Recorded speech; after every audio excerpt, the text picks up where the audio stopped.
अस्सलाम वालेकुम and a very warm welcome. आप देख रहे हैं आज पाकिस्तान, मैं हूं सिद्रा इकबाल।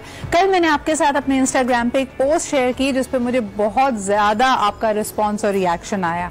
आपने मुझसे पूछा कि Sidra what is this about. I tell you the quote मैंने ये किया था, it takes a lot of grace to act with kindness in situations which are cruel.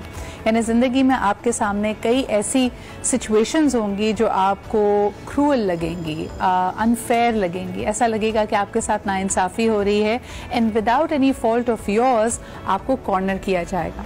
उस वक्त आपके सामने दो रिस्पॉन्सेज होते हैं, यानी दो रास्ते होते हैं, एक रिस्पॉन्ड करने का, दूसरा रिएक्ट करने का। Reaction is almost like instinctive, जैसे कि अगर आपकी तरफ कोई हाथ आपको मारने के लिए बढ़े तो आप यकायक पीछे होंगे या आपकी पलकें झपकेंगे। दैट्स इंस्टिंक्टिव, उस पर आपका कोई कंट्रोल नहीं है। लेकिन एज ह्यूमन बींग्स, अशरफुल मखलूकात होने के नाते हमारा अपने जज्बात, अपनी हरकत और सकनात, अपने रिस्पॉन्सेज पे कंप्लीट कंट्रोल होना चाहिए। और अगर आप ये गैप लेके आ सकते हैं अपने रिएक्शन और अपने रद्द अमल के बीच में, so basically what happens is, दोनों एक ही चीज़ हो गई। लेकिन कहने का मकसद ये कि किसी एक्शन और अपने रद्द अमल के बीच में अगर आप गैप लाकर थोड़ी सी सुकून की सांस लेकर ये सोचें कि लार्जर पर्सपेक्टिव क्या है, तो ये आपकी जीत है एज ए ह्यूमन बीइंग। आगे बढ़ते हैं जी प्रोग्राम में। आपको बताती चलूं कि हमारे साथ आज का जो दिन है वो बड़ा अहम है पाकिस्तानी सोसाइटी के लिए, क्योंकि आज आलमी दिन है चाय का। चाय की हमें एक दो ही किस्में पता होती हैं, यानी मिसाल के तौर पे अगर हमारे यहाँ बनने वाली चाय की बात की जाए तो ज़्यादा दूध वाली चाय, कम दूध वाली चाय, दूध पत्ती, व्हाट नॉट। लेकिन अगर आप एक्चुअल इन्फ्यूजन्स की तरफ देखें, दुनिया भर में कहवे को या फिर मुख्तलिफ जड़ी बूटियों से बनने वाली जो मशरूबात है उनको भी चाय के ज़ुमरे में ही डाला जाता है। तो आई थिंक कि हमारी ज़िंदगी ख़त्म हो जाएगी, लेकिन हर रोज़ भी अगर हम एक नई किस्म की चाय की प्याली पिएं तब भी चाय की इकसाम ख़त्म नहीं होंगी। आज इसका आलमी दिन है। अगर आप मेरी तरह एक टी लवर हैं, एक चाय लवर हैं, तो ये आपका दिन है। आज इसी खुशी में एक आध कप एक्स्ट्रा पी लीजिए। Let's take a look at this report. Programme को आगे लेकर बढ़ते हैं। अच्छा जी, चाय से याद आया, पड़ोसी मुल्क में भी पाकिस्तान की चाय की धूम है। द टी इज फैंटास्टिक को तो आप भूले नहीं होंगे, लेकिन जरा हाल अहवाल जानते हैं पड़ोसी मुल्क का, जहां इस वक्त कई दिनों से किसानों का एहतजाज जारी है। आपको पता है कि भारत बंद मूवमेंट चलाई हुई है पंजाब के किसानों ने। उनको लगता है कि आने वाले 3 लॉज उनके लिए बड़े ही टफ हो सकते हैं, उनकी बहुत सारी हक तलफी हो सकती है। आपको ये भी बताते चलें कि अब बड़ा बदलाव आ गया है। वो मीडिया पर्सन जो उनके खिलाफ जहर उगल रहे थे और कह रहे थे कि ये मुल्क दुश्मन अनासिर के साथ मिलकर भारत को तोड़ने की साजिश है, अब देखने लगे हैं कि नहीं, वाकई इसमें डेप्थ भी है, इसमें बहुत सारा सेक्टेरियन और सियासी रंग भी शामिल है। इसको मजीद हम जानने की कोशिश, लेकिन आपको बताते चलें कि अब जो मीडिया इनके बारे में रिपोर्ट कर रहा है बड़े पॉजिटिव अंदाज में कि जी ये वहां पे गंदगी नहीं फैलाते, बड़े SOPs को भी फॉलो कर रहे हैं और ये एक पुरअमन एहतजाज है। मेरे ख्याल में मोदी हुकूमत को और इन तमाम मीडिया इंडस्ट्रीज को ये बावर हो चुका है कि एक बड़ा स्ट्रिक्ट स्टांस लेना या इनको मुल्क दुश्मन कह देना किसी मसले का हल नहीं है। खासतौर पे वो किसान जो अपना पसीना बहाकर मेहनत पूरे भारत का पेट पालता है। तो आइए देखते हैं इस हवाले से एक रिपोर्ट के ये मुज़ाकरात या एक दूसरे से बातचीत करके इसके हल निकालने का प्रोसेस कहाँ तक पहुंचा है, and then we'll take the process forward. जी जनाब, ये दुखती लोगों को क्यों छेड़ रहे हैं, किस किस्म का बदलाव भारत में लाना चाहते हैं, बहुत बड़ा सवालिया निशान है। हमारे साथ मौजूद हैं ब्रिगेडियर हारिस नवाज। उनसे जानते हैं कि एग्जैक्टली क्या हो रहा है। पहले तो हम समझते थे कि सिर्फ खित्ते के लिए ही महाज खोले जा रहे हैं, जिसमें पाकिस्तान दुश्मनी एक बड़ा वाज़ेह सुतून नजर आता है मोदी सरकार का, लेकिन दूसरी तरफ अब ये जो टच पॉइंट्स हैं, ये फॉल्ट लाइंस बहुत ही क्रिटिकल हैं इंडिया के लिए। यहाँ क्या हो रहा है? अस्सलाम वालेकुम ब्रिगेडियर हारिस नवाज साहब हमारे साथ मौजूद हैं। जी सर। ब्रिगेडियर साहब, आप क्या समझते हैं कि ये जो सूरत हाल है किसानों के साथ, ये डेडलॉक कब तक बरकरार रहेगा और इसका क्या कोई हल मोदी सरकार निकाल पाएगी? देखिए, ये जो नरेंद्र मोदी है, आपको पता है कि ये एक बहुत बड़ा दहशतगर्द है और ये हर महाज से चाहता ये है कि टोटल हिंदू अखंड भारत का जिसने एक ढोंग रचाया हुआ है जी वो लेके चले। और अब तो आपने देखा होगा कि पूरे इंडिया में इवन मीडिया जिसका बड़ा कंट्रोल्ड है या मॉडरेट हिंदू है, सब इनके खिलाफ बात करना शुरू कर दी है। और खासतौर पे हरियाणा देखें या फिर पंजाब है, राजस्थान है, और ये सब मिलके सिख जो है ये पंजाब का दिल्ली का रुख कर लिए। और मकसद यही है, एक एक्चुअली वो पॉलिसी ऐसी इसने बनाई है जो वो कभी एक्सेप्ट ही नहीं कर सकते।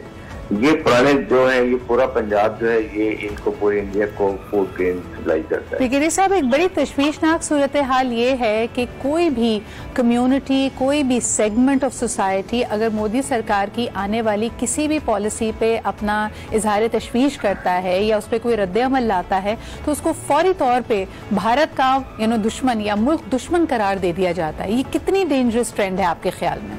ये बहुत डेंजरस है। ये हर एक को ऐसे करते हैं, चाहे वो सिख हो, चाहे वो क्रिश्चियन हो, मुसलमान हो या दूसरे जो डिफरेंट एंसेट मूवमेंट चल रही हैं, सबके बारे में यही बात करते हैं। इसीलिए आपने देखा कि अपने पूरे हमसायों में सब में ये आइसोलेटेड, हर एक ने, छोटे छोटे मुल्कों ने भी छोड़ दिया जी। और उनकी पॉलिसी इतनी खतरनाक है ये कि दे डोंट रियलाइज, ये बिल्कुल चाहते हैं कि इसको कॉर्पोरेट करके ये जो दही आबादी है इसको खत्म करना चाहते हैं और ये सारी पॉलिसीज लेकर आ रहे हैं जो शहरियों के लिए होती हैं। आपने ये देखा कभी इन्होंने कोई ऐसी पॉलिसी नहीं बनाई कि जो वहाँ के किसान गरीब है ना, आप जो शहर में लोग होते हैं उनके लिए आपने इलाज मुआवजे की भी सहूलत देते हैं, उनको डिफरेंट अलाउंसेस देते हैं, उनकी तनख्वाहें बढ़ाते हैं, सब्सिडी बढ़ाते हैं। यहाँ पर कभी किसी को कोई पूछा भी नहीं गया और ऐसा ऐसा ही चाह रहे हैं कि 15-16% तो टोटल किसान रह गए, बाकी सब जो कॉस्ट लेवल पर ये शहर में। लेकिन ब्रिगेडियर साहब, ऐसा लगता है कि मोदी सरकार बहुत एम्बिशियस है अपनी फॉरेन पॉलिसी को लेकर। अंदरूने मुल्क क्या हो रहा है इससे कतई नजर, यानी 18-20 दिन हो चुके हैं किसानों के एहतजाज को, लेकिन इनका फोकस खित्ते पे है। हमने कल एक और ब्रेकिंग न्यूज सुनी जिसके बाद आपका रद्द अमल जरूर मैं लेना चाहूंगी। कल हमने देखा कि पहली दफा chief of army of India अपनी यानी भारत के वजूद में आने के बाद से पहली दफा सऊदी अरब का उन्होंने दौरा किया है। दूसरी तरफ यूएई से भी उनके बड़े अच्छे ताल्लुकात चल रहे हैं। लेकिन ये मिलिट्री अलायंसेस और ये पर्टिकुलर दौरे, इसको आप कैसे देख रहे हैं? क्योंकि हम जानते हैं कि भारत और इजराइल के भी मिलिट्री अलायंसेस बड़े स्ट्रांग हैं।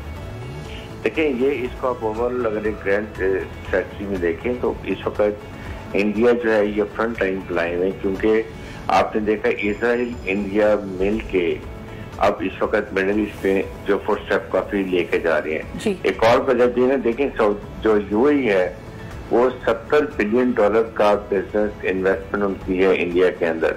सऊदी अरब की $40 बिलियन की है। पाकिस्तान की मिला के सऊदी अरब और ये जो यूएई की है ये $9 बिलियन की है।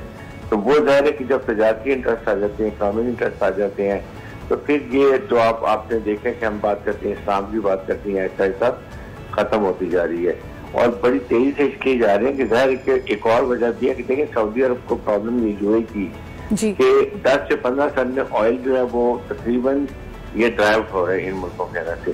तो वो डिफरेंट एवेन्यू, बिजनेस एवेन्यू देख के अपने वो चाहते हैं कि आइंदा के लिए हम दूसरी साइड पे निकलें, इसलिए भी इन लोगों इनको जरूरत पड़ रही है। आपको लग रहा है कि ये अगले 20-50 सालों की प्लानिंग है, नए अलायंसेस वजूद में आ रहे हैं जिसमें भारत अपने अंदरूनी हालात के बजाय ज्यादा खित्ते की पॉलिटिक्स पे फोकस कर रहा है। बहुत शुक्रिया ब्रिगेडियर साहब हमारे साथ मौजूद होने के लिए। देखना यह है कैसे खत्म होता है, बिकॉज फूड सिक्योरिटी किसी भी मुल्क के लिए और इतनी बड़ी आबादी वाले मुल्क के लिए एक बड़ा अहम मसला है। आहिस्ता आहिस्ता बर्फ पिघल तो रही है, लेकिन अभी भी मोदी सरकार और मुज़ाकरात करने वाले अपने स्टांस से हटे नहीं हैं और किसानों की मांग को मानने पे तैयार नहीं है। But will give you more updates on that. इस वक्त लेते एक छोटा सा break, will be right back.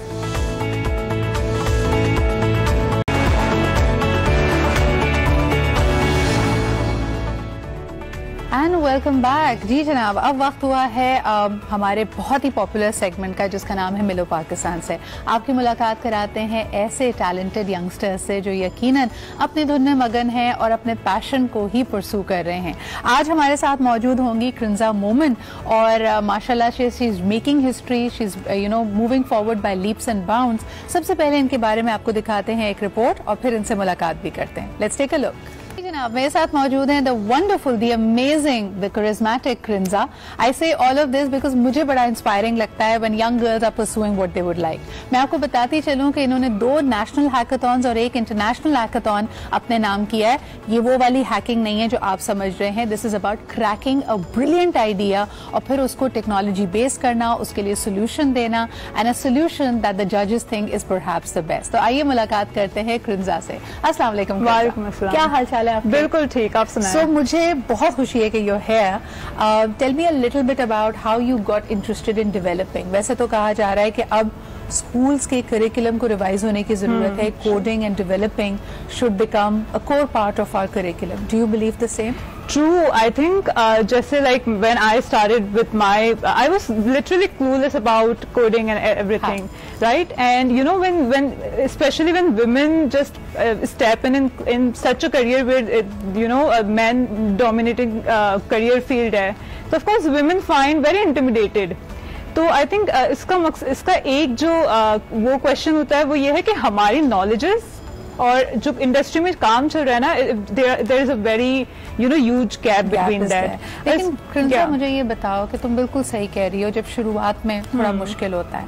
If I look at the IT landscape इन पाकिस्तान, मुझे विमेन लेड इनिशिएटिव्स नजर आ रहे हैं, ऑर्गेनाइजेशंस नजर आ रही हैं, लेकिन जो हमारे हार्ड कोर डेवलपर्स हैं, जो सॉफ्टवेयर को एक्सपोर्ट भी कर रहे हैं या जो पाकिस्तान के आईटी लैंडस्केप को डिजाइन कर रहे हैं, उसमें there is less gender diversity. और वहाँ पे ऑफ कोर्स आप एक बहुत टैलेंटेड डेवलपर हो, लेकिन वो जो टीम्स हैं उसमें लड़कियां कम क्यों हैं? आई थिंक हम पहले जब बात करते थे वो कहते थे कि यार ग्लास सीलिंग को तोड़ना है. आई थिंक वो टूट चुकी है. But the main problem is that we have opportunities to the women or to the underrepresented groups कि वो आए और अपना showcase करे all the talents. And that's where I think these kind of communities come in, especially when it comes to tech. क्योंकि you know tech, not just tech community per se, but like any community in Pakistan, it starts a kind of conversations. And of course उस conversation का part bias नहीं होता कि just men can participate. No, you understand it? So there is what basically communities are basically part of. Absolutely. Kinza, मुझे तुमसे पूछना है कि how did you become inspired? यानी हम सब ने सुना है, अगर 10-15 साल पहले की बात करो, even if I want, I can never forget Arfa. Because Arfa was like a younger sister to me. She was very close to me. और हमारी मुलाकात जब वो बिल्कुल माइक्रोसॉफ्ट से जीत के आई थी तब हुई थी. तुमने अरफा का नाम सुना था? Of course. Did she at any level inspire you? Yes, absolutely. I mean, she was very young. She was very passionate about technology, especially. So I think she is like iconic to for women. पहली दफा नाम कब सुना था अरफा का? I think it was long ago, and of course my dad always told me about that. And yeah, I mean, she was not the only one. There were also women who were working, and again, the opportunities weren't enough कि वो सारी women को एक platform मिले. ठीक है, मुझे ये बताओ कि जब इंटरनेशनल हैकाथॉन में गई, मैं हमेशा स्टूडेंट से या हमारे यंगस्टर्स से ये सवाल जो इंटरनेशनली पाकिस्तान को रिप्रेजेंट करते हैं, ये जरूर पूछती हूँ कि हमारा calibre, the level of competition when compare to international hackathons, क्या एक्सपोजर मिला तुम्हें? क्या फर्क महसूस हुआ कि क्या हमारे यहाँ पाकिस्तान में उसी लेवल का काम हो रहा है, और was the international hackathon far more intense for you?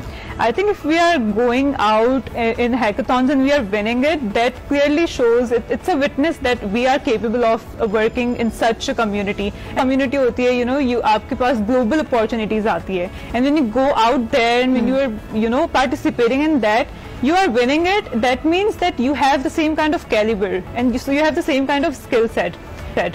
Like, so this is a kind of a kickstart to other people to think about like कि आप भी achieve कर सकते हैं the same kind of opportunity that other people have at this time. What do you want to say about the IT landscape in Pakistan right now? मुझे लगता है कि बहुत सारे startups, apps, solutions are great ideas, लेकिन वो take off नहीं कर पाते. तो तुम्हें क्या लगता है, वो डेवलपमेंट की फॉल्ट होती है, creative understanding of the problem की फॉल्ट होती है, या people are not ready? What do you think are the biggest hurdles? To be honest, I think funding is, which is basically, I think अब वो उसको overcome करे, because past 2 years, even after COVID, Pakistan में इतनी fundings आ चुकी है already. तो people like initially ये होता है कि when you are starting out, you are not very much confident about it. आप अपना पैसा नहीं लगाना चाह रहे होते कि यार मेरा लॉस हो जाएगा या कुछ भी हो सकता है. सबसे बड़ी बेवकूफी है अगर आप अपने आइडिया पे बिलीव नहीं करते हैं. if you don't want to invest in your own idea, why do you expect other people to do that? Of course. So this is one reason. Other reason is that कि हम अपने jobs के साथ बहुत comfortable हो गए कि अगर मेरे पास 60K या 70K या 1 लाख की जॉब ऑफर है, that is like ये किचन इनकम है, it's easy, और हमें ज्यादा काम करने की जरूरत नहीं। So this is the mindset. I think डर लगता है अपने आप को दैट लीप ऑफ फेथ से कि ये सिक्योरिटी ब्लैंकेट भी जाएगा। एक कॉलर है आपके लिए, क्रिंजा, उनसे बात करते हैं। हेलो, अस्सलाम वालेकुम। अस्सलाम वालेकुम जी, कौन सा, आप कहाँ से बात कर रहे हैं?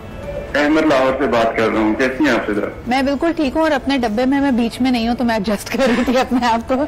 जी बताइए। आज का जो मिलो पाकिस्तान है, that is very fantastic. Thank you. और आज जो है क्रिंजा मौजूद है आपके साथ, तो ये सुनकर बहुत अच्छा लग रहा है कि खवातीन भी जो है टेक्नोलॉजी में आगे आ रही हैं, मतलब डेवलपिंग के हवाले से, दीगर जो इनकी अचीवमेंट है। मैंने फर्स्ट टाइम इनको देखा है और रियली अप्रिशिएटेड। अच्छा देखिए, ये बहुत सारी लड़कियों के लिए इंस्पिरेशन है कि कई दफा हम अपने जहन में एक डब्बा, एक दीवार खड़ी कर लेते हैं कि हम इसके बियॉन्ड नहीं जा सकते। लेकिन मुझे आपसे एक और सवाल करना है। मुझे बताइए कि जिस तेजी से टेक्नोलॉजी हमारे लाइफस्टाइल को, हमारी जिंदगी को बदल रही है, ये आपको किसी तरह के खौफ में, एंजाइटी में मुब्तला तो नहीं करता कि भाई एक वक्त ऐसा आएगा कि जैसे अब आप बैंक की हेल्पलाइन पे कॉल करते हैं तो आगे आपको एक ऑटोमेटेड रिप्लाई सुनाई दे रहा होता है कि हम ह्यूमन कांटेक्ट के लिए तरस जाएंगे? कभी कभी ये खौफ आता है आपके जहन में?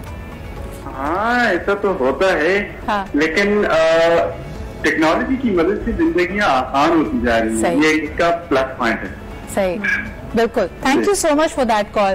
क्रिंजा, आप इसी सवाल का क्या जवाब दोगे? आपको लगता है कि with time human contact and sitting face to face, और स्पेशली कोविड भी है, टेक्नोलॉजी भी है, this will become a thing of the past? I think हम ये बात कर रहे हैं कि technology will take over. I think मैं हमेशा से ये बात करती हूँ कि जहाँ टेक्नोलॉजी की इंपॉर्टेंस है, वहाँ क्रिएटिव जो इंडस्ट्री है हमारी, उसकी बहुत ज्यादा इंपॉर्टेंस है। Right, true. और ये जो कोविड का बिल्कुल जो सिनेरियो आ गया था, आई थिंक उसमें कितनी क्रिएटिव इंडस्ट्री ने हेल्प की हमें कि कम्युनिकेट करवाए। End of course technology is also part कि हम कितने कनेक्टेड रहे विद आवर फैमिलीज अब्रॉड और विद आवर फैमिलीज जो कि हमारे साथ नहीं है at this moment. So I think the connection, of course human interaction missing है। जैसे लाइक आई रिमेंबर जब हम लोग live events, on side events करवाते थे, it was full of crowd, आपको फीडबैक एट दैट मोमेंट मिल रहा होता था। There's a buzz to that. Yeah, of course. तुम अभी अपना आइडिया और अपना मैं देख रही थी तस्वीरों में, when you win, so there people appreciating, आप स्टेज पे खड़े हैं, वो सब ना हो तो बड़ा अजीब सा लगे। ऑफ कोर्स, मतलब लाइक आई रिमेंबर जब मेरा जब लास्ट हैकाथॉन हुआ था, लेटेस्ट जो हैकाथॉन था, वो ऑनलाइन था। तो I was like very nervous. वैसे मुझे नर्वसनेस नहीं होती, ऑन स्टेज नर्वसनेस नहीं होती, but because I was alone in the room in front of just a laptop, तो वो एक कम्युनिकेशन मिसिंग थी, एक the energy was missing actually. Absolutely, but we love your energy and congratulations to you so much. It is amazing to have her here. और मुझे लगता है कि आई डोंट नो व्हाई, मुझे लगता है कि me and Krinja will be working together, doing something interesting together. But let's take a quick break, वापस आएंगे और उसके बाद प्रोग्राम को आगे लेके चलेंगे। Stay with us.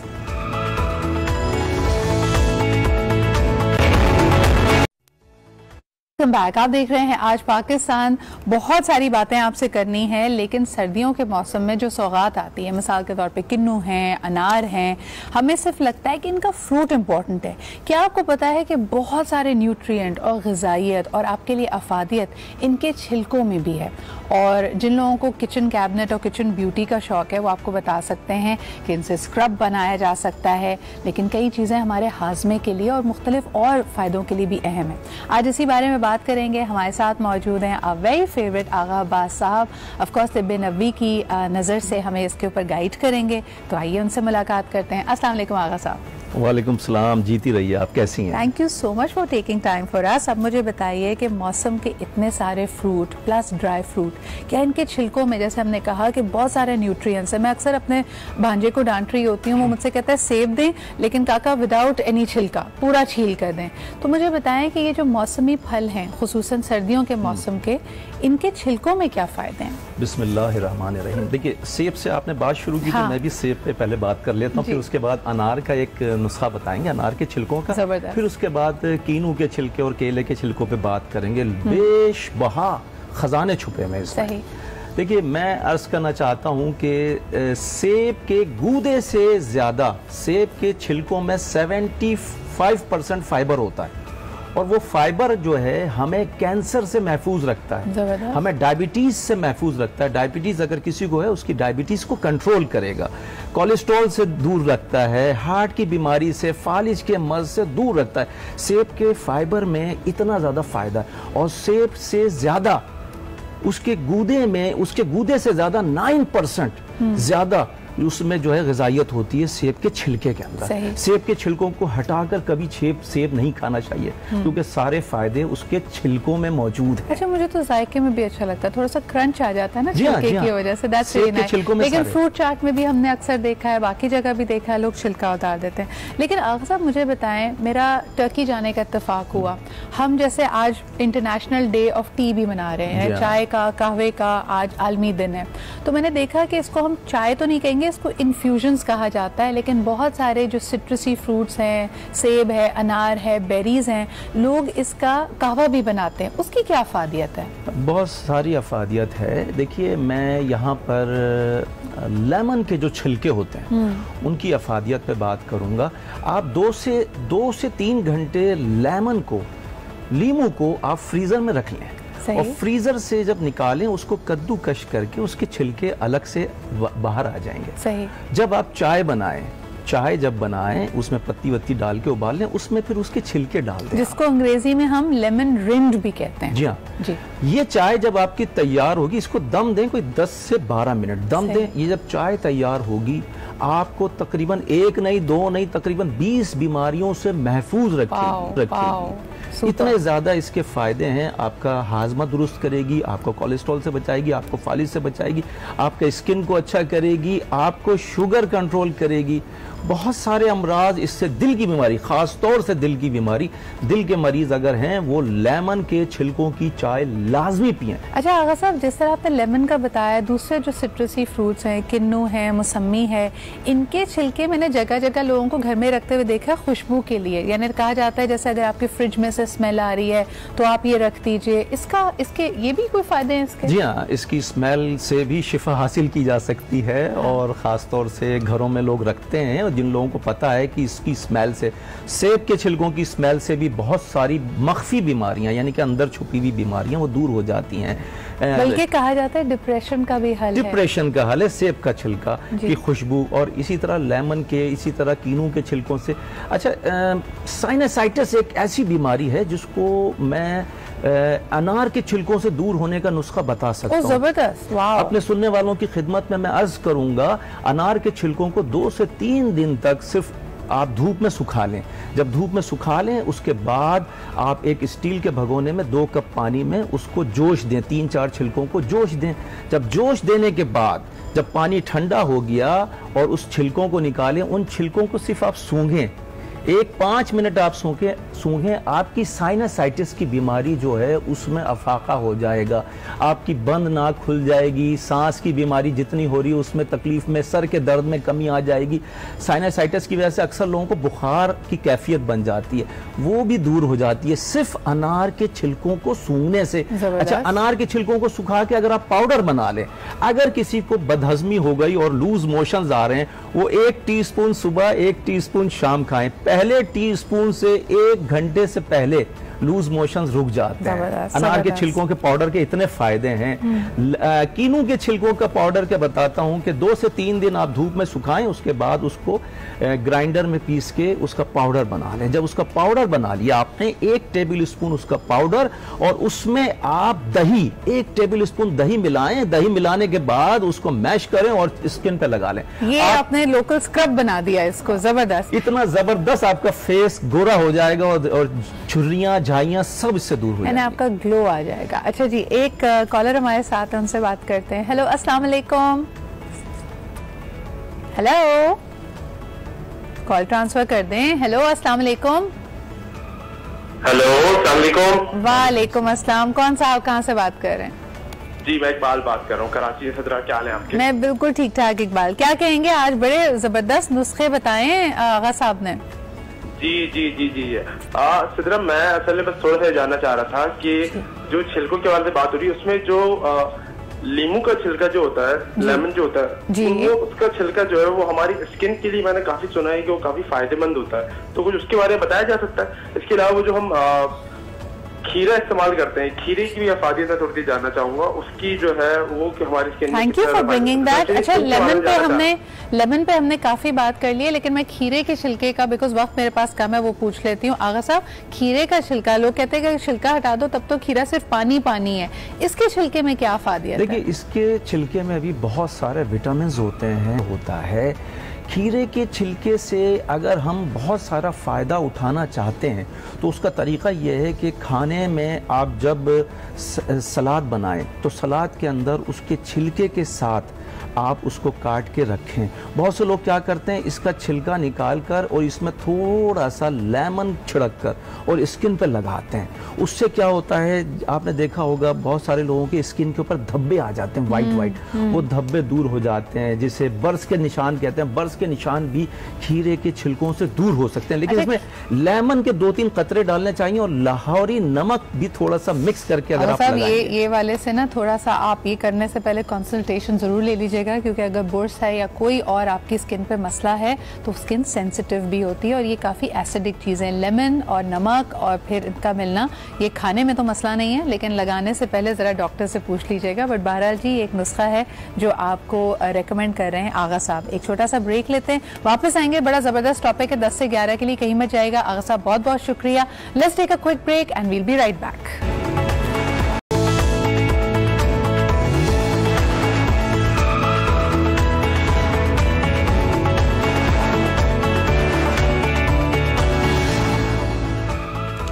Welcome back. आप देख रहे हैं आज पाकिस्तान। आज बड़ा मज़ेदार टॉपिक है, क्योंकि हम में से हर इंसान बचत करना चाहता है। ख्वाहिशें हमारी करोड़ों होती हैं और हर ख्वाहिश ऐसी कि उस पर दम निकले, लेकिन जेब में थोड़े पैसे कम होते हैं, क्रेडिट की लिमिट कम होती है।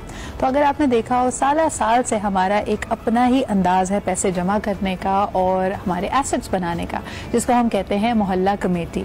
अच्छा, मैंने थोड़े अर्से पहले एक प्रोग्राम किया था जिसमें हमने एक सेगमेंट किया था कि अब 2020 में अगर आपने बचत करनी है या अपना सरमाया बढ़ाना है तो उसके लिए क्या तरीके, कोई कहे सोना बना लो, कोई कहे कि जी आप कहीं कमेटी डाल के कोई प्लॉट ले लें, कोई छोटा पुराना घर ले लें। लेकिन ज़्यादा अहम होता है कि हमारी जो रोज़मर्रा की ज़रूरियात होती हैं, इस बात में कोई आर नहीं है कि हमारा जो सफ़ेद पोश तबका है, हमारी अपर मिडिल क्लास जब बड़ी परचेजेस के लिए जाती है, मिसाल के तौर पर अगर आपने फ्रिज ख़रीदना है, डीप फ्रीज़र ख़रीदना है, तो आप कमेटी डालते हैं और कमेटी निकलने का इंतज़ार करते हैं। ये कमेटी जो निकलती है ना, वो इसी तरह के काम आती है।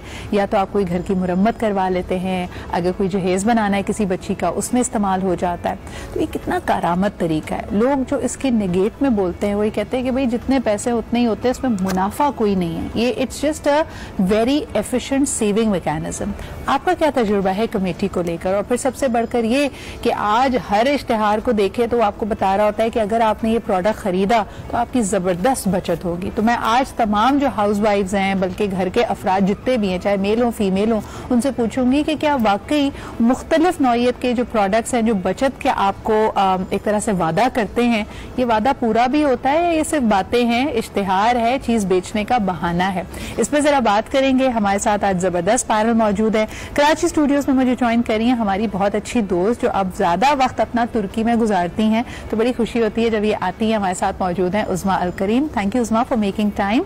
आप ही के साथ तशरीफ रखती है another very good friend of mine, जिनको आजकल आप एक जबरदस्त टीवीसी में भी देख रहे हैं, where she is being herself, she is a nutritionist and a home expert. हमारे साथ है Ufera Saad. Thank you Ufera for making time. Last and definitely not the least, journalist हैं, हमारी बिरादरी से ताल्लुक रखते हैं। जरा इनसे भी पूछेंगे कि घर का और ये जो नेशन की और सोसाइटी की पल्स है वो क्या इशारा कर रही है, इस नब्ज पे जरा हाथ रखते हैं। हमारे साथ मौजूद हैं तलाल डार। अच्छा, सबसे पहले अगर मैं गुफ्तगू का आगाज तलाल से करूं, बिकॉज मेल पर्सपेक्टिव से शुरुआत करते हैं। तलाल, मुझे बताइए कि घर में बचत करना, कमेटी डालनी है नहीं डालनी है, ये आदमियों का फैसला होता है, मर्दों का फैसला होता है, या खवातीन ये बचत गठजोड़ करती हैं आपके ख्याल में? जी ऑब्वियसली ये ज्यादातर तो खवातीन को होता है, क्योंकि हमें जब आमतौर पर कोई दोस्त कहते हैं या कोई फैमिली वाले कहते हैं कि जी कमेटी आप लोग डाल लें, हाँ, तो उसके लिए ऑब्वियसली हमने मैनेज करना होता है। हमें पता होता है कि भाई सैलरी कितनी है, महंगाई कितनी है, मैनेज किस तरह से करना है। क्योंकि आपको पता है आजकल जिस तरह से महंगाई जा रही है, पहले जो एक्सपेंसेस 40 से 50 हजार में 2 बच्चों के साथ मैनेज होते थे, अब उसके लिए 60 से 70 हजार चाहिए होता है। लेकिन मैंने देखा है अब तो तलाल के ऑफिसेज में भी लोग कॉलीग्स आपस में मिलकर कमेटी डालते हैं, तो अब ये फिनोमेना सिर्फ खवातीन तक तो नहीं महदूद रह गया है, तो मर्द भी डाल रहे हैं आजकल कमेटी। जी बिल्कुल, मतलब व्हाट्सएप पे देखा जाए तो भरा हुआ होता है, हर कोई भी कह रहा है कि जी हमें कमेटी के लिए एक और बंदा चाहिए, आप हमारे साथ शामिल हो। ऑफिसेज में फैमिलीज में हर कोई मतलब जो है ना कह रहा होता है कि भाई एक बंदा कम है, बस आप शामिल हो जाएं, बस थोड़े अरसे में आपकी कमेटी नहीं करानी है। सही। तो वो जितना होता है कि ख्वाब बस इंशाल्लाह पहली कमेटी तो आपकी होगी, बस आप शामिल हों, फौरन आपकी कमेटी निकल आएगी। फिर आप ट्रक के पीछे लग जाते हैं और फिर आप इंतजार करते रहते हैं। अच्छा, खवातीन से पूछते हैं इनका क्या एक्सपीरियंस है। उस्मा जी बताइए, कमेटी का फिर ये जो बारी का चक्कर होता है, इसमें लड़ाइयां भी हो जाती हैं अक्सर कि भाई मैंने पहले से कह के रखा हुआ था, इस महीने तो मेरी निकलनी थी, क्या कहेंगी आप? मेरे ख्याल से हो जाती होंगी यकीनन लड़ाइयाँ, क्योंकि मैं बहुत ही, आप कह रहे हैं जाती कैपेसिटी में जो डालते हैं ठीक है, लेकिन मैं बहुत एंटायर कमेटी हूँ। मुझे लगता है कि कमेटी डालना सिर्फ अपने आप को धोखा देने वाली बात होती है। आप अपनी कमजोरी छुपा रहे होते हैं कि आप सेविंग नहीं कर सकते। अगर आपके पास पहली कमेटी या दूसरी कमेटी निकल आएगी तो आप कर्जे में चले जाएंगे, क्योंकि आपने देनी है और आप वो पैसे यूटिलाइज कर चुके हैं। तो क्योंकि मैं एंटायर लोन भी हूँ, तो इसलिए मुझे लगता है मिल जाते हैं ना उस्मा जी। कई खवातीन ये कहती हैं कि भाई अगर मिसाल के तौर पे 12 लोगों ने कमेटी डाली है 10,000 की, तो एक साथ आपको 1,20,000 रुपए मिल रहे हैं, जमा क्यों नहीं होते ना? जैसे 20 या 30 पे पहुंचते हैं तो कोई ना कोई खर्चा आ जाता है। ये तो आपकी अपनी, मैं कहता अपनी कमजोरी छुपाने की वो है ना कि हम बाजार जाते हैं, हम कहते हैं जी हम 100 रुपए की चीज लेने गए थे, पता ही नहीं चला कि 180 कहाँ खर्च हो गए। तो ये तो हमारी अपनी कमजोरी है ना। तो आई थिंक मतलब मैं ये नहीं कह रही जो डालते हैं, ऐसी बात है, हर एक अपनी कमजोरी के हिसाब से ही, अपनी वीकनेसेस के हिसाब से ही चीजें एडजस्ट करते हैं। लेकिन या हम कर्ज ले लें या हम अपनी आदत ठीक कर लें कि जो पैसे हमें जिस काम के लिए रखने, अपने खर्चों को अपनी आमदनी के हिसाब से अगर हम बैलेंस करें तो मेरे ख्याल से हमें इस चीज की जरूरत नहीं पड़ती। अच्छा, आप लोग क्या सोचते हैं इस बात के ऊपर? उस्मा की पर्सपेक्टिव पे हमें बताएं। मुझे कभी कभी लगता है कि सेफ्टी नेट भी होता है। उफेरा लाइक खुदा ना खासा अचानक से मुश्किल पड़ जाए तो वो जो कमेटी जिनके साथ आपने डाली होती है वो बड़े अंडरस्टैंडिंग भी होते हैं। अगर घर में कोई बीमार हो गया, किसी का एक्सीडेंट हो गया, आपको एकदम से जरूरत पड़ी है, तो लोग कहते हैं आप बारी ले लें। तो ये तो एक सेफ्टी नेट भी है ना हमारा। बिल्कुल, कमेटीज को लेकर मैंने बहुत सारी खवातीन को अपनी लाइफ में फंसते हुए भी देखा है। उस वजह की बात से मैं बिल्कुल अग्री करूंगी कि ये एक कर्जा चढ़ जाता है। अगर तो आपने ले ली और उसके बाद खुदा न खासा आपके साथ कोई ऐसा इंसिडेंट हो जाता है कि आप पे नहीं कर पा रहे। आजकल जो मुआशरती मसाइल है हमारे, की जॉब खत्म हो जा रही है और इश्यूज आ जा रहे हैं, तो उस किस्म के लोग, उन किस्म के लोगों के लिए अगर इस तरह का फेस कर रहे हैं तो डेफिनेटली वो पे करना मुश्किल हो जाता है, फिर एक बहुत बड़ा कर्जा या मुसीबत आ जाती है। सही। लेकिन एक्सेप्ट ऑफ दैट, जिन लोगों का लिमिटेड बजट होता है, जिनके पास एक लिमिटेड सैलरी आ रही होती है, वो इन चीजों को, अपने टास्क को, जो कि वाकई में काफी एक्सपेंसिव होते हैं, जिसमें कि मैं कहूंगी कि कोई बड़ी खरीदारी है, कोई अच्छी गाड़ी हो गई, कोई किसी भी किस्म की बड़ी खरीदारी हो गई, मैंने लोगों को अपनी प्रॉपर्टीज भी बनाते हुए देखा है कमेटियां डाल कर। और वो वहां पर मैं ये कहूंगी कि हमारे जो इस्लामिक मुआशरा है उसमें, हमारे इस्लामिक वैल्यूज में बेसिकली इंटरेस्ट हराम है। जो हम सूद ले रहे होते हैं, जो हम डिफरेंट किस्म के लोन्स ले रहे होते हैं जिसमें हमें इंटरेस्ट पे करना होता है, तो उससे तो मेरे ख्याल से बहुत अच्छा है कि हम अगर कमेटीज डाल लें। लेकिन पॉइंट ये है कि हमारे जो कमेटी में मेंबर्स हैं वो जेन्युइन होने चाहिए, ऑनेस्ट होने चाहिए। बहुत सारे वैसे ये बड़ी जबरदस्त बात है कि जो आपने फंसने वाला जिक्र किया ना, कई दफा होता है खवातीन एक नए मोहल्ले में गई या कोई नए लोगों से मुलाकात हो गई, हो सकता है बच्चों के स्कूल के जरिए किसी बच्चे की वालदा से मुलाकात हुई, एक नए सर्कल में आप गए हैं, वहां अक्सर लोगों को धोखा खाते हुए देखा है कि या कोई नया एंट्रेंट आपकी सर्कल में आया जिसने सारों को लगाया कि जी मैं कमेटी स्टार्ट करती हूँ, मुझे पैसे दें, फिर उसके बाद वो बंदा या बंदी गायब हो गई, तो फिर क्या करें? आपका अगर ऐसा कोई एक्सपीरियंस हुआ है तो हमें कॉल करके बताया। लेकिन तलाल, ऐसे केसेस की ना कोई रिपोर्ट दर्ज करा सकता है, फिर मैंने देखा है वो फेसबुक पे उसको मलाइन करना शुरू करते हैं, उसकी जो 2-4 तस्वीरें होती हैं उसको डाल के कहते हैं इसमें कभी एतबार ना करना, ये हमारे पैसे लेके भागी हुई है, पूरी कमेटी फ्लॉप हो गई है, आप उसको ढूंढे। भागा हुआ भी हो सकता। चलो, जेंडर स्पेसिफिक नहीं होते, मर्द और खवातीन दोनों इसमें शामिल है। तलाल, फिर क्या करें उसको? उसकी तो कहीं रपट भी नहीं आप लिखवा सकते। जी ऑब्वियसली होता यही है कि ज्यादातर या तो फ्रेंड्स होते हैं या फैमिली वाले होते हैं, कोई कोलीग्स होते हैं, उनके खिलाफ आप ये तो नहीं कर सकते कि उनको आप धमकियां देने शुरू कर दें कि मैं कानूनी कार्रवाई कर तुम्हारे खिलाफ, मैं ये कर दूंगा, मैं वो।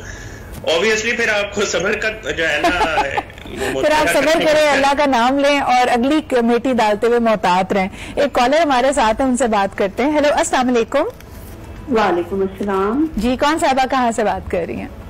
Mrs Mahmood from Islamabad. जी मिसेज महमूद, क्या कहेंगी, कमेटी के हक में या आपको लगता है टोपी ड्रामा है?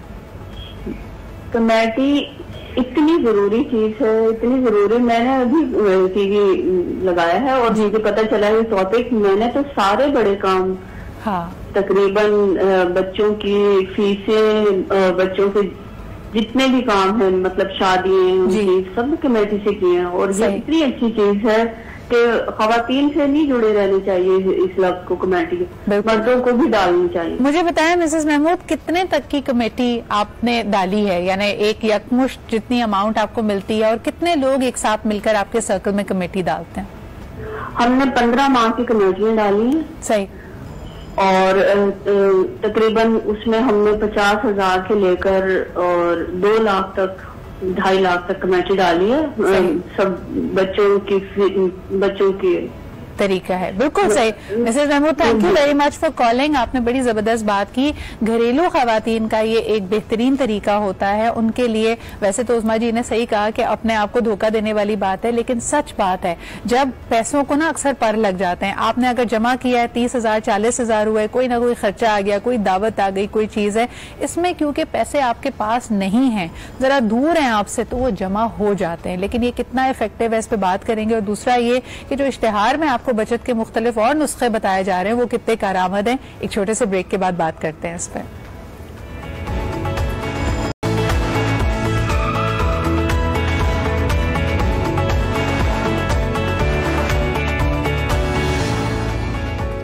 Welcome back. आप देख रहे हैं आज पाकिस्तान। बचत हर खातून को खप्त होता है और मुझे ऐसा लगता है हाथी निकल जाता है उसकी दुम को हम रोक के बैठ जाते हैं। जिस तरह आप ऑर्डर करते हैं जब आप डाइट पे होते हैं ना, कहते हैं डबल चीज बर्गर, लार्ज फ्राइज और एक डाइट कोक, उसी तरह बचत हो रही होती है। बाकी हर चीज में फजूल खर्ची, कोई एक पाउडर होगा या एक टूथपेस्ट होगा, उसमें देखेंगे अच्छा इसमें 10 रुपए की बचत है, यही वाला इस्तेमाल करना है। तो ये बचत का फिनोमेना क्या है? मुझे लगता है कि समाजी तौर पर भी हमने ये जिम्मेदारी खवातीन पे डाली। एक अच्छी घरेलू खातून खाना की निशानी ये है कि वो महीने का जो भी खर्च उसको दिया जाए उसमें से 10 या 20% बचा ले। क्या ये आज के दौर में मुमकिन भी है? मुझे लगता है ये दोहरी जिम्मेदारी है। और फैरा, तुमसे शुरू करना चाहूंगी। कर सकते हैं बचत? आज के जमाने के बारे में अगर मैं बात करूं तो पहले जमाने में ये होता था कि अगर हम एक एग्जांपल दे रही हूँ अमाउंट पे कि 10,000 रुपए अगर हम मार्केट में लेके जा रहे हैं, 5,000 हमारे एक्सपेंसेस थे, फॉर द सेफ साइड हमने ज्यादा रख लिया, तो फिर हम उस 5,000 से अपने शौक की चीजें, चाहिए ड्रेस पसंद आ गया, ये ज्वेलरी या ये फुटवेयर। लेकिन अब ये होता है कि अगर आप ये सोच के जा रहे हैं कि 10,000 की शॉपिंग है, ये हमारा बजट है, तो आपको होता है क्या है कि आपकी 2,000 की ज्यादा ही शॉपिंग होती है, फिर आपको चीजें हटाकर रखनी पड़ती है। तो महंगाई बढ़ गई। नहीं, हम गलत बजट बनाते हैं। देखो नहीं, गलत बजट मैं आपको बताऊं, जो मेरे लिए एक स्टार्टलिंग शौक था, मैंने अपने ड्राइवर को भेजा ग्रोसरीज करने के लिए। मैंने उससे कहा कि जरा सब्जी लेके आ जाओ, और जाहिर सी बात है वो घर में जैसे हम पीस के या जो गार्लिक एंड जिंजर की पेस्ट बनाते हैं, उस्मा जी मैंने उसको भेजा, मैंने कहा 1 किलो गार्लिक लेके आना। उसने कहा कि जी बाजी वो कह रहा है 1,000 रुपए किलो। जी ये कब हुआ? क्या कहेंगी आप? लहसुन 1,000 रुपए किलो मिल रहा है आजकल। बिल्कुल बिल्कुल, 1 पाव लेंगी तो आप तकरीबन 280 रुपए। मुझे अभी एक कुलीग है, उसने बड़े मजे की बात की। उसने कहा आप इतने दिनों के बाद आई हैं तो अब आप एक चीज देखिएगा, जो चीज पहले जितने रुपए किलो मिलती थी अब उतने रुपए पाव मिल रहे हैं। और ये मूंगफली के साथ हुआ। महंगे शौक, देखो शौक रखते हैं वो तो भूल ही जाएंगे। पहले एक जमाने में लोग कहते थे ना सर्दियां हैं तो ये तो मौसमी चीज है, अब तो ये महंगे शौक करार पाते हैं। अंडे 200 रुपए दर्जन हो गए। असल में देखो, और उसमें गारंटी नहीं है कि असली होगा। हाँ, असल में बात यह है कि हम लोगों को लिखने की आदत नहीं है। हम प्रॉब्लम्स पे तो बहुत डिस्कशन कर लेते हैं, थोड़ा सोल्यूशन हम सिर्फ, मुझसे कई लोग ये जिनको मैं बोलती हूँ कहते हैं लिखने से क्या खर्चे कम तो नहीं हो जाएंगे। मैंने कहा लिखने से खर्चे आपके सामने आते हैं and then you can calculate, और इससे बहुत फर्क पड़ता है। तो आप सिर्फ जो चीज लेकर आए वो लिखना शुरू कर दें। और कोविड ने हमें ये सिखा दिया है कि हमें किस चीज की जरूरत नहीं है। है। हम बहुत से ऐसी चीजें ले लेते हैं जिनकी हमें जरूरत नहीं होती। अच्छा, वो इम्पल्स बाइंग भी होती है, दूसरा कभी दिल भी चाह लेता है, और तीसरा इसमें जो हमारा खाना खराब करने के लिए जनाबे अली क्रेडिट कार्ड है, जिसमें पता ही नहीं चलता कितना खर्चा हो गया, तो जब बिल आता है तब पता चलता है। नैयर आपा को भी जरा इन्वॉल्व करते हैं। नैयर आपा, अस्सलाम वालेकुम, thank you for taking our time. मुझे बताइए कि बचत के हवाले से हमें वॉशिंग पाउडर से लेके साबुन तक और घर का लोशन तक, वो तमाम चीजों पे कहा जाता है इतनी बचत हो रही है, यू सेव दिस, बड़ा पैक ले लें, फैमिली पैक ले लें, इससे वाकई कोई बचत होती भी है या नहीं? अच्छा जी, नैयर आपा से मेरे ख्याल में कनेक्शन हम दोबारा करते हैं। एक कॉलर हमारे साथ है, उनसे बात कर लेते हैं। हेलो, अस्सलाम वालेकुम। जी, कौन साहबा, कहाँ से बात कर रही हैं?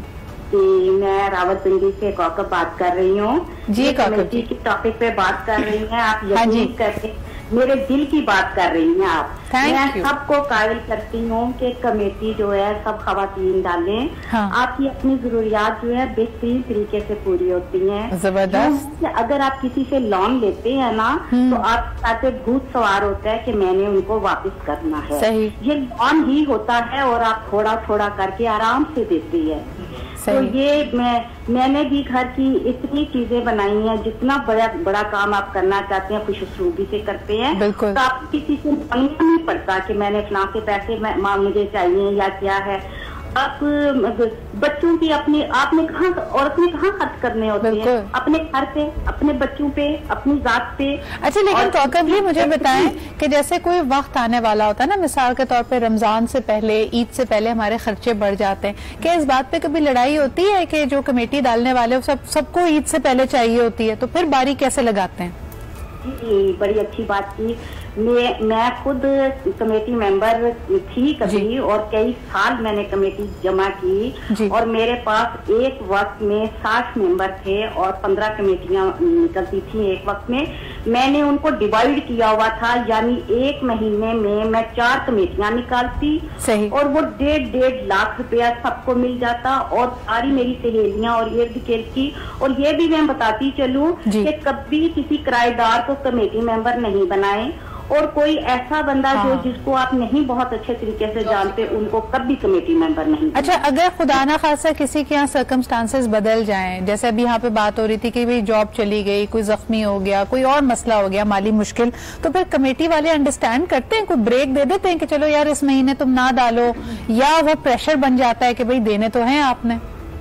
हाँ, अल्लाह का शुक्र, अल्हम्दुलिल्लाह कभी ऐसा हुआ नहीं है। मेरे साथ तो ऐसा कभी प्रॉब्लम मुझे कभी पेश नहीं आया।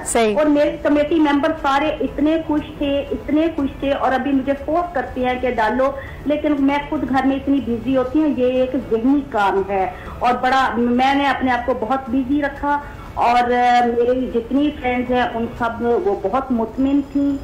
और इसके मैं बहुत शुक्रिया कौकब जी फॉर प्रोपोगेटिंग इट। आपने बिल्कुल सही कहा कि किफायत शारी से अगर चला जाए तो इससे बड़े काम निकल आते हैं। हमारा ये एक लोकल सिस्टम है, आपको पता है, बहुत सारी एप्लीकेशंस, और अब तो बहुत सारे बैंकारी के इदारे इसको देख रहे हैं कि यार इसको मॉडर्नाइज कैसे कर सकते हैं, किस तरह मुख्तलिफ लोगों को साथ मिलाया जाए। लेकिन इन्होंने बात बड़ी अच्छी की कि भरोसे के लोगों को अपने साथ शामिल करें।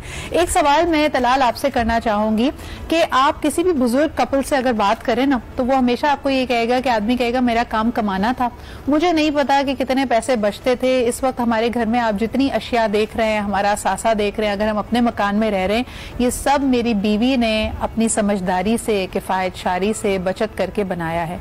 लेकिन आज की दुनिया में अगर कपल्स को देखा जाए तो समझा जाता है कि घर बनाना, प्रॉपर्टी बनाना, गाड़ी लेना, ये सब मर्द की जिम्मेदारी है। तो दरअसल बचत कौन करे, किसका काम है ये सब प्लान करना आपके ख्याल में? जी, मेरे ख्याल से तो दोनों को बिल्कुल साथ जो है ना, एक दूसरे को अंडरस्टैंडिंग में लेके चलना बहुत जरूरी है। यानी कि अगर होता है ना गाड़ी के 2 पहिए हैं मियाँ बीवी, उस तरह मतलब जिस तरह मैं अपनी बात करूं तो मैं खुद मैनेज करता हूँ, अपने साथ साथ अपनी वाइफ को गाइड करता रहता हूँ कि देखो अब हमने ये चीजें ले ली हैं इस महीने, अब हमने ये चीजें अभी हमारी खरीदने वाली रहती हैं, हमारे 2 बच्चे हैं, हमने डायपर्स लेने हैं, फॉर्मूला मिल्क लेना है। ऑब्वियसली बच्चों के लिए जब इंसान के बच्चे छोटे होते हैं उसकी जी बेस्ट ब्रांड पहने और हर चीज उनके लिए बेहतरीन हो, उनका अपने फ्यूचर का सोचना होता है, एजुकेशन का सोचना होता है, ये सारे खर्चे आपने ध्यान में रख के चलने होते हैं। सही। इसके अलावा बहुत से एक्सीडेंटल आ जाते हैं, मतलब रोड एक्सीडेंट हो जाए, बच्चे जो है वो सर्दी लग जाती है, बच्चे बीमार हो जाते हैं, इंसान खुद जो है मेरे ख्याल से बुखार में 2 दिन रह सकता है, लेकिन अपने बच्चों को नहीं देख सकता। बिल्कुल सही बात है, बिल्कुल सही बात है। अच्छा तलाल, आपकी बात को आगे लेके चलती हूँ। उफैरा, हमने स्टडीज में ये देखा है कि चाहे आप बहुत अमीर घराने से हो, मुतवस्सित घराने से हो, अपर मिडिल क्लास से हो, तलाकें या रिश्ता खत्म होने में एक बहुत बड़ी वजह और बड़ी कॉमन वजह फाइनेंशियल डिसएग्रीमेंट्स होती है। पैसा, यानी बहुत अमीर भी हो, आपकी पैसे पे नोकझोंक हो जाती है। कमेटी की क्योंकि हम बात कर रहे हैं, कई खवातीन अपने हस्बैंड्स को बताए बगैर कमेटी डालती हैं। जो घर का खर्चा होता है ना, उसी में से ये समझदारी है, इसका ना पता चले, यकमुश मेरे हाथ में पैसा आ जाएगा। ये बताएं, ये सीक्रेट रखना चाहिए या हस्बैंड को बताना जरूरी है? इट डिपेंड्स कि हस्बैंड का नेचर किस किस्म का है। अगर तो अपनी वाइफ को अंडरस्टैंड करता है और उसको एक्सेप्ट करता है उसकी कैपेबिलिटीज की, हाँ कि she can run so well, तो मेरा नहीं ख्याल कि अगर उसके अंदर एक्सेप्टेंस है आपके टैलेंट की, तो वो उनसे छुपाना चाहिए। लेकिन अगर ऐसा कुछ है कि वो डाउट करते हैं या ये समझते हैं कि नहीं आप नहीं कर सकती इतना अच्छा रन, और आपके पास इतना अमाउंट आ रहा है कि आप उसको लेके चल सकती है, तो कीप इट सीक्रेट। छुपाने वाली बात नहीं। ये फैरन अपनी जिम्मेदारी पे ये मशवरा आपको दिया है, वो हमारे चैनल का और मेरा इससे कोई ताल्लुक मेरा भी नहीं।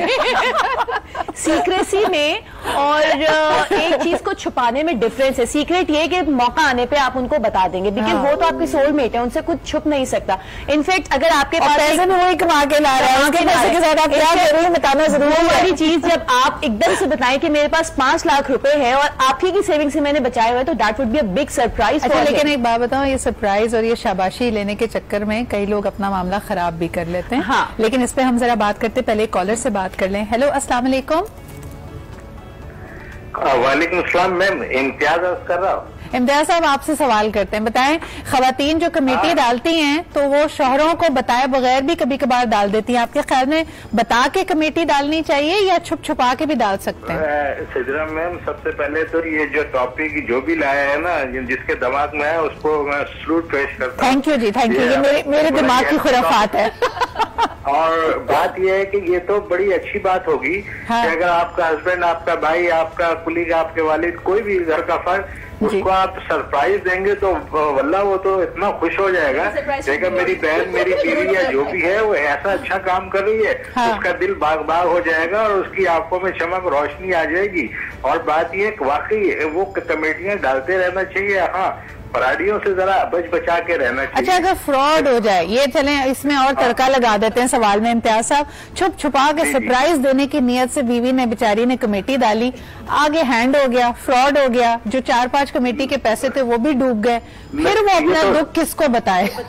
ये सोच समझ के करना चाहिए। एक और औरत बेचारी नहीं होती, औरत बड़ी अजीम हस्ती है। औरत बेचारी कभी नहीं, औरत ना होती तो हम भी ना होते। लेकिन देखिए, कारोबार में नुकसान आदमी को भी होता है। इस तरह की कमेटी में कभी कभार खवातीन भी धोखा खा लेती हैं, उस सूरत हाल में तो बेचारी होती हैं। लेकिन बहुत शुक्रिया इम्तियाज साहब कॉल करने का। वो बात यही है कि अगर आप लॉस में चली जा रही है, एक 5 लाख वाला सरप्राइज तो दे दिया, लेकिन एक बैड सरप्राइज भी हो सकता है कि, तो वहां पर उस पॉइंट को मद्देनजर रखते हुए आपने डिसीजन लेना है कि are you going to tell it to your husband और नॉट, कि आपके पास कोई बैकग्राउंड है। लाइक अगर मैं ये करूँ तो मैं अम्मा के पास पैसे